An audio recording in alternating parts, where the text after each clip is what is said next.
అమరావతి అసెంబ్లీలో హైకోర్టు సహా 5 ఐకానిక్ భవనాలను ప్రభుత్వం ప్రతిష్టాత్మకంగా నిర్మిస్తోందని మంత్రి నారాయణ తెలిపారు. ఐకానిక్ భవనాలపై వైసీపీ నేతలు నోటికొచ్చినట్లు మాట్లాడుతున్నారని మండిపడ్డారు.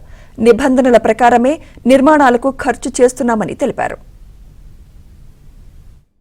కన్స్ట్రక్షన్ లో నార్మల్ కన్స్ట్రక్షన్ ఒకటి, అదేవిధంగా ఈరోజు షిర్వాల్ టెక్నాలజీ దానికైతే 100 నుంచి 200 ఎక్కువ అవుద్ది, మన్నికి ఎక్కువ ఉంటుంది.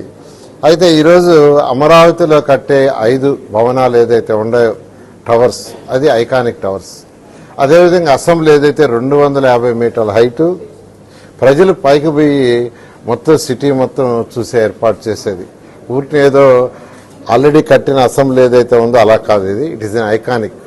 ప్రపంచంలో ఉన్న అసెంబ్లీలో ఇది నెంబర్ 1 అవుతుంది. అదేవిధంగా హైకోర్టు కూడా ఐకానిక్కే. ఐకానిక్ భవన్కి ఏదైనా కొద్దిగా నార్మల్ దానికంటే ఖర్చు ఎక్కువ అవుతుందండి. వైసీపీ వాళ్ళకి ఏం పని లేదు యాక్చువల్గా. వాళ్ళు ఎంతసేపటికి ఏంటంటే అదింత ఇదింత అని వాళ్ళ ఇష్టం, అంటే వాళ్ళ నోటికి వచ్చినట్టు చెప్పడం జరుగుతుంది. ఇవన్నీ కూడా ఏదైతే ఎస్ఆర్ రేట్లు ఉన్నాయో ఎస్ఆర్ రేట్ల ప్రకారం ఎస్టిమేషన్ వేసి దాని ప్రకారమే జరుగుతుంది. మేము కంపారిజన్ కూడా చేసుకుంటున్నాం. ఇతర రాష్ట్రాల్లో కావచ్చు, వాళ్ళు ఎలా ఐకానిక్ భవనాలు కట్టారు, వాళ్ళ రేట్ ఎంత, నార్మల్ భవనాలు ఎలా కట్టారు వాటి రేట్ ఎంత, సీఎం గారు చాలా క్లారిటీగా ఎప్పటికప్పుడు కంపేర్ చేసుకోండి.